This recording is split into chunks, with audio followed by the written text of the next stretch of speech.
Whose job is it to save those desperate enough to set out on the high seas, while Europe grapples with an unprecedented wave of would-be migrants and asylum seekers in the Mediterranean? In Southeast Asia, an estimated 4,000 men, women, and children from Burma and Bangladesh continue to drift in boats with dwindling supplies, abandoned by smugglers, some out at sea for more than 40 days. Why now? Who are they? At least 5 vessels have been spotted near the Burma-Bangladesh border.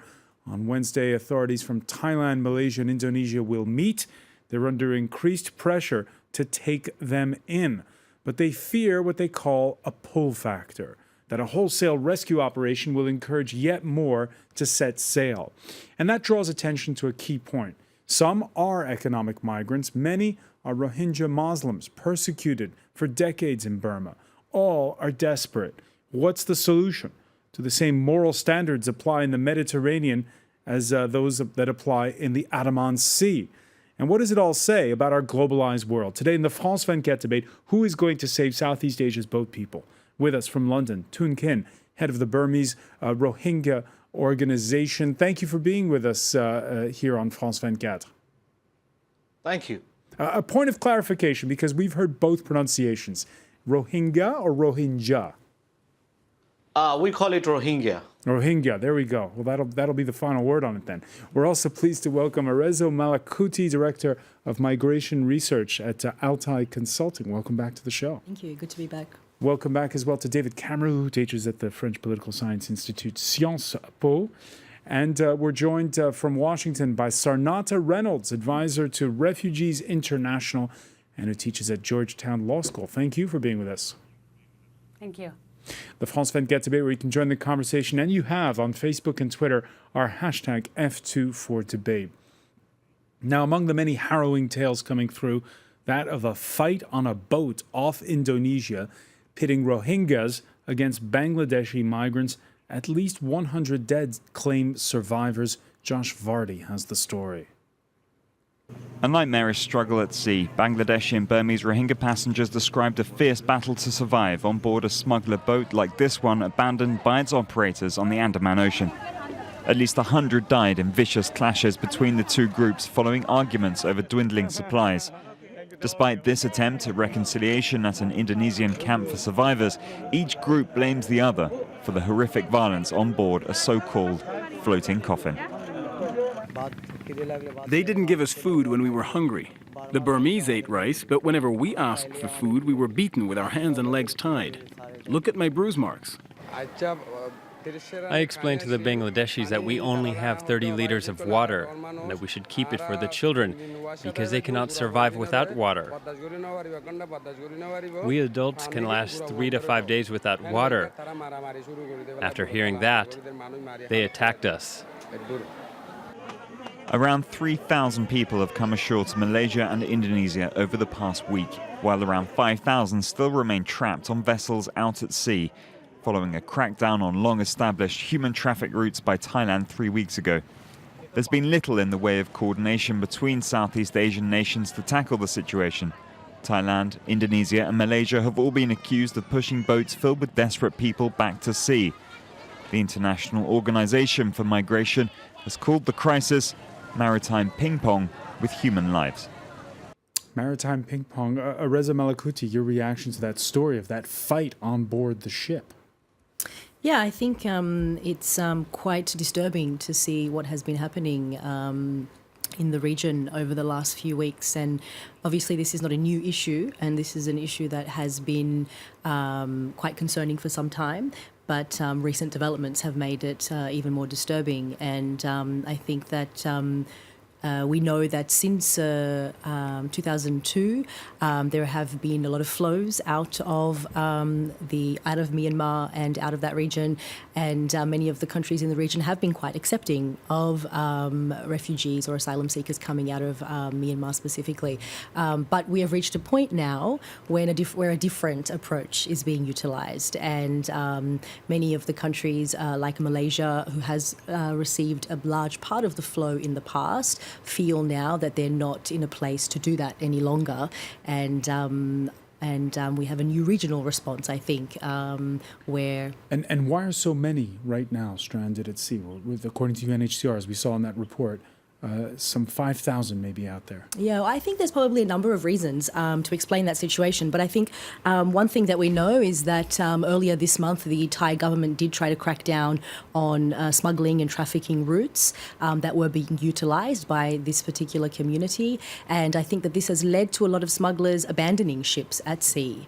And so then we are left with a situation where we have a number of ships stranded at sea. And now we've reached a point where none of the countries in the region want to accept them to dock safely in their country. I think the International Organization for Migration estimates that there's probably about 8,000 individuals stranded at sea currently, waiting to dock somewhere safely. And of course, we know that under international law, there are a number of obligations that states are bound to, like offering a safe port of disembarkation, offering a humane reception procedure, access to asylum, protection for refugees. But I think that in the region we are seeing more of a policy of turning back the boats as a policy of trying to stop them from coming. And I think many countries in the region, Australia included, have adopted this policy and see it as a way to protect people at sea, i.e. saying that in order to protect them, we need to stop them from making these dangerous journeys at sea.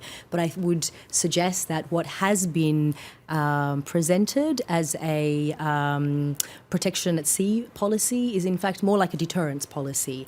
And what it is doing now So you're saying there's doublespeak?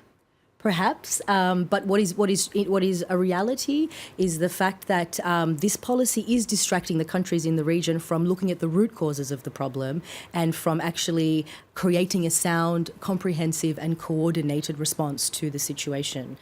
Which we might see come Wednesday with the meeting of those three leaders from Thailand, Indonesia and Malaysia, the UN among those calling on those states to do more. That's triggering a bit of a backlash, though, from authorities, annoyance and sometimes even anger.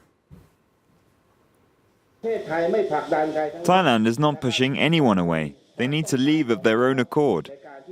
Don't pose that question. Don't ask about pushing them back. I'm not pushing them back. We're not pushing anyone back. Human rights is the key issue here, and it's important to take care of it. Sarnata Reynolds, your reaction to the words of Thailand's Deputy Prime Minister? Well, I mean, despite what he says, there are lots of documented cases of Thailand pushing back boats now and in the past. That's true, of course, of Indonesia and Malaysia as well. There's also a fundamental misunderstanding about this population of people. Pushing them back is not going to deter people from taking this journey because they're fleeing for their lives. They're fleeing persecution that is leaving them destitute, without the ability to have work, without the ability to go to school, without the ability to feed their families. And so kids die of malnutrition and they die of diseases that would be prevented if they only had access to health care. And last year, I talked to a man who told me that he was actually going on the boat because inside these camps where they're supposed to be getting help and assistance, there wasn't enough food and medicine. So he was going to Malaysia, hopefully, trying to get a job so that he could send money back for food and medicine in the camps. And where did you speak to him? In Sittwe, in an IDP camp in Sittwe. And let me get the reaction on that from Toon Kin. How do you explain the current spike in the number of people who are adrift at sea? Well, you need to see here first, why these people are fleeing from the country. This is the most important point here. These people are fleeing from the country because of systematic persecution. There has been going for decades.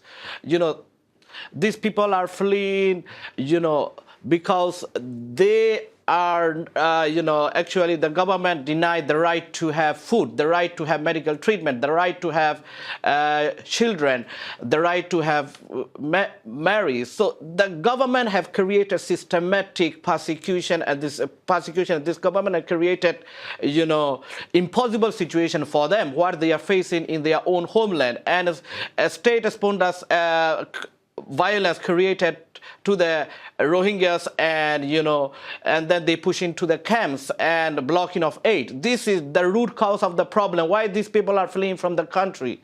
I think this is the most important point here. People are looking at in the media, 2,000-3,000 people are floating at the high sea. About 8,000 people are saying, but 1 million Rohingyas are facing denial of their basic rights.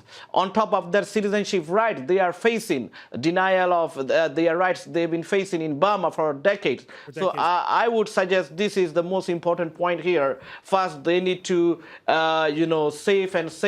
rescue them, save them, to bring them their lands and provide humanitarian assistance, and addressing the root cause of the bottom line here. All right, David Cameron, a lot to talk about there. First of all, just a reminder for our viewers, Rohingya Muslims, as Tung Kim was saying, many of them don't have citizenship, even though they've been living there for generations. Amnesty International describes the Rohingyas as the world's most persecuted minority. They are stateless. They're not recognized since 1982 as one of the 135 nationalities or ethnic groups recognized in Burma, Myanmar. There's even a disagreement on who they are. For the government, they are illegal migrants from Bangladesh. For the Rohingyas themselves, they see themselves as being part of the Rakhine state, Arakan. They've been there for centuries. They are not simply immigrants who arrived with British colonialism at the end of the 19th century. They have been there for centuries. So we don't even have an agreement about who they are, and they certainly don't have citizenship rights. Paradoxically, democratization in Myanmar has made the situation worse. That's what I was going to say, because now that the junta has loosened the screws, there are elections coming up, you would think that minorities would have a bigger voice. Yes, paradoxically, that is not the case. Freedom from fear, to use the title of Aung San Suu Kyi's book, has become in Burma freedom to hate, especially of a strong Islamophobic kind of hatred. And her party on Monday putting out a statement calling for human rights to be respected. Yes, I mean, one of the silence of Aung San Suu Kyi on this issue is appalling. I mean, she is clearly trying to appeal to the Burma majority in the country. The Burma majority are xenophobic. They see themselves as superior, not only in relation to the Rohingya, but in relation to all other ethnic groups within Burma itself. And she is not going to upset, if you like, her constituency, her majority Burma constituency, by coming out in defense of the Rohingya. The other minority groups have their own particular problems. There are secession movements occurring throughout Myanmar. So not only are they being persecuted, they have nobody to defend them within the country itself. Tung Kin, would you like to hear more from Aung San Suu Kyi? Well, we have expected for a long time to hear from her, but unfortunately, this is very sad. We have been, Rohingya have been, supported Aung San Suu Kyi in 1990 election, Unfortunately, she is not speaking up. This is what we can see. Within in Burma, we are friendless. We can see the hopeless situation. There is no political will to talk about Rohingya issue in Burma. Any political leadership we can't see at all since 2012, what's happening to the Rohingyas. So that's why we are here pointing out we really need international, a stronger action, where more than 1 million people are facing, ethnic cleansing in their own homeland. Recently, the situation Rohingyas have mentioned, University of London in Queen Mary, that a research have mentioned that persecution of the Rohingya minority in Burma by the Burmese government amounts to genocide. But in this situation still going on, such a serious and shocking situation going on, but international community is still not doing enough. This is the point here. Not doing enough. We really want to see from international stronger action. We want to see, but we can see there in Burma, there is anti-Muslim violence, anti-Rohingya campaign are going on, and so I don't think she will be speaking up. You don't think she'll be speaking up? To save these Rohingya people. Let's pick up on those points. And a reaction on Facebook from Abdul Ghaff. The Philippines will take them. Philippines has at least proven to the world that it is the only country in Asia that has feelings for desperate people like the Rohingya immigrants. That's not exactly true, though, Reza Malakuti. And we're seeing a very strong debate going on in Thailand, in Malaysia, just reading the papers this morning, in Indonesia as well, and they have taken in some of them. That's true. That's right. I think, as I mentioned earlier, I believe that currently the UNHCR in Malaysia has registered over 35,000 Rohingya refugees, and the UNHCR itself believes that the actual number in the country is probably much higher than that. I think it's important to mention that Malaysia and other countries in the region have welcomed Rohingya refugees in the past, and I think that what we see today with a lot of these countries is also this feeling of needing to balance internal development and national security against access to asylum for refugees that are coming to the country. And this is something we've also seen in North Africa in relation to the flows coming to Europe, where countries like Egypt and Tunisia also have been less open, let's say, or felt that there was a need to balance their own internal issues against the opening up to refugees coming from outside. And one of the parallels there is the focus here in Europe is a lot on smugglers these days, just as it is right now in Thailand. That's a very good point. Is that an important issue, or is it a smokescreen for not letting in more asylum seekers and migrants? Yeah, it's a very good point, and I think it's definitely a parallel we're seeing in both situations today. Although I think the two flows are very different, the flow to Europe and the flow in Southeast Asia today are two very different situations.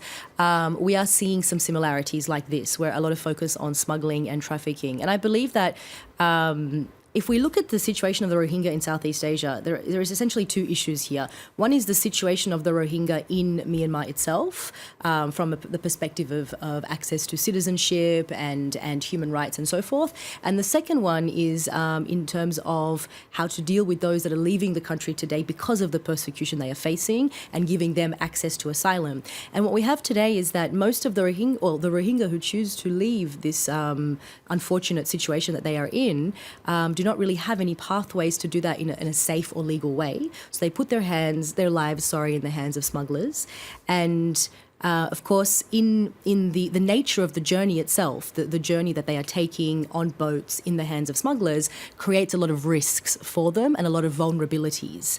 And so you have them being very vulnerable to traffickers, as well as ruthless smugglers. And so there are definitely a lot of issues arising out of that that need attention. But I think that that's not the primary issue here. The primary issue is not smuggling and trafficking. The primary issue is a refugee issue and a persecuted community that requires access to asylum and to protection by other countries in the region. And other countries in the region and the broader international community. We're going to pick up on those points when we come back. Stay with us. You're watching the France 24 debate.